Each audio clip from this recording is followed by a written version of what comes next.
अखंड मंथन के सभी दर्शकों को नमस्कार। भविष्य दर्पण के आज के विशेष एपिसोड में मैं हूं आपके साथ शेखर त्रिपाठी और आप देख रहे हैं समय से पूर्व समय की जानकारी प्रदान करने वाला एकमात्र चैनल अखंड मंथन। आज के विशेष अंक में हम आपके लिए लाए हैं वर्ष 2023 के लिए की गई वो भविष्यवाणियां जिसकी गणना की है ब्रिटेन के साइकिक एक्सपर्ट एवं भविष्यवेत्ता श्री क्रेग हेमिल्टन पार्कर ने। क्रेग का कहना है कि वर्ष 2023 में सूर्य का एक ऐसा बड़ा तूफान आएगा, सूर्य से एक बड़ा ऐसा सोलर तूफान आएगा जो हमारी इंटरनेट सेवा को ध्वस्त कर देगा। इंटरनेट सेवा के बंद होने से सारे संसार की संचार व्यवस्था बाधित हो जाएगी। लिहाजा आप बैंक से ना पैसे निकाल सकेंगे, ना विमान संचालित हो पाएंगे। एक प्रकार से संसार जहां का तहां ठहर जाएगा, यानी संसार में एक प्रकार का आपातकाल लग जाएगा। इन सोलर किरणों के तूफान से संसार में किसी महाविनाश होने की आशंका से भी इनकार नहीं किया जा सकता। इस सोलर तूफान का जो सबसे बड़ा बुरा प्रभाव पड़ेगा वह सेना द्वारा चलाए जा रहे सुरक्षा तंत्र पर पड़ेगा, क्योंकि सैटेलाइट सर्विस का प्रयोग करके ही अब प्रत्येक देश अपनी सुरक्षा तंत्र को न सिर्फ सुदृढ़ बनाता है बल्कि इसे चलाता भी है। इस सोलर तूफान से आई तबाही का सबसे बड़ा फायदा रूसी राष्ट्रपति पुतिन और चीन के राष्ट्रपति शी जिनपिंग उठा सकते हैं।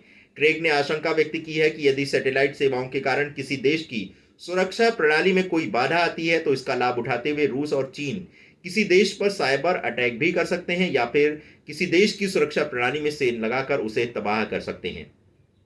इस सोलर तूफान से उपजे संकट के कारण तीसरा विश्व युद्ध भी आरंभ हो सकता है। तो एक प्रकार से ये सोलर तूफान ना होकर विश्व के विनाश का तूफान भी हो सकता है, जिसकी आशंका क्रेग हेमिल्टन पार्कर ने व्यक्त की है। क्रेग का कहना है कि विश्व के कई देशों में अनाज की कमी के कारण भूखमरी का संकट भी उत्पन्न हो सकता है। इस संकट के कारण सबसे अधिक प्रभावित होने वाला देश ऑस्ट्रेलिया होगा। क्रेग के अनुसार ब्रिटेन और अफ्रीकी देशों में भी अनाज का संकट खड़ा हो जाएगा। ताजी सब्जियां मिलनी बंद हो सकती हैं। विशेष रूप से टमाटर की कीमतें एकाएक आसमान छूने लगेंगी। इस सोलर तूफान के कारण सूर्य से ऐसी किरणें निकलती हैं जो अत्यंत हानिकारक होती हैं। क्रेग के अनुसार 2024 में ग्लेशियर के गलने के कारण एक बड़ी तबाही आ सकती है और ये तबाही समुद्र के जलस्तर में वृद्धि करेगी, जिसके पीछे का कारण होगा पृथ्वी का तापमान बढ़ना। तो ग्लेशियर के फटने के कारण जब समुद्र के जलस्तर में वृद्धि होगी तो दुनिया के कई देशों के कुछ महत्वपूर्ण भाग जलमग्न हो सकते हैं।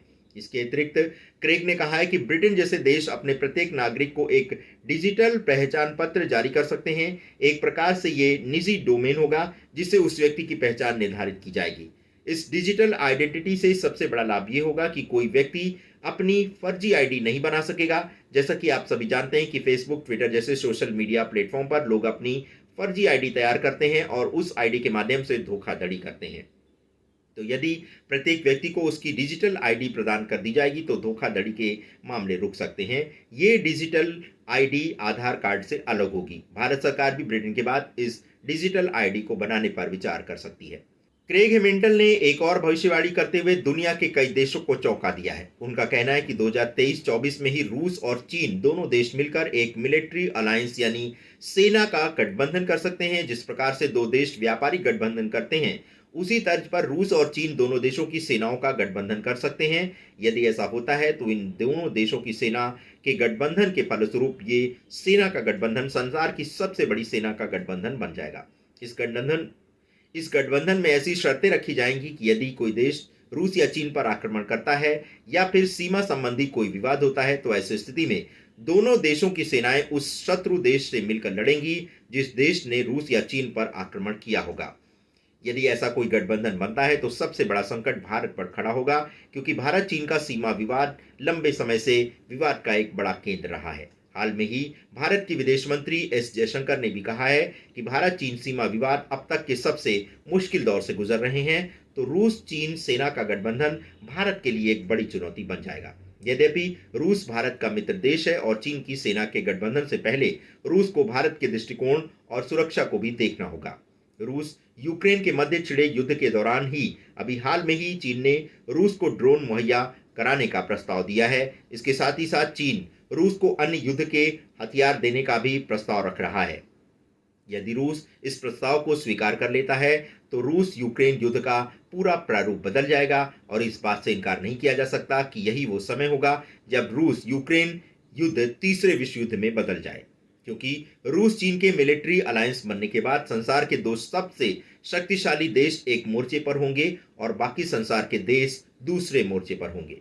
संभवतः बाकी के देश अमेरिका के साथ खड़े हों, तब भी रूस चीन के मिलिट्री अलायंस के अनुपात में अमेरिका अत्यंत कमजोर पड़ जाएगा।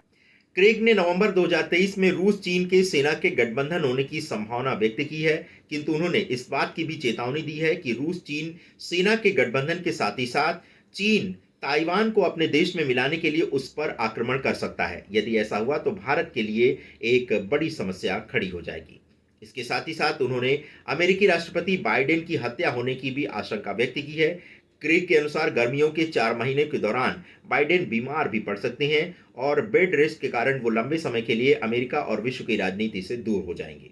इसी के साथ क्रेग ने रूसी राष्ट्रपति पुतिन को लेकर यह कहा है कि या तो पुतिन की हत्या हो सकती है या फिर उन्हें राष्ट्रपति के पद से हटाया जा सकता है।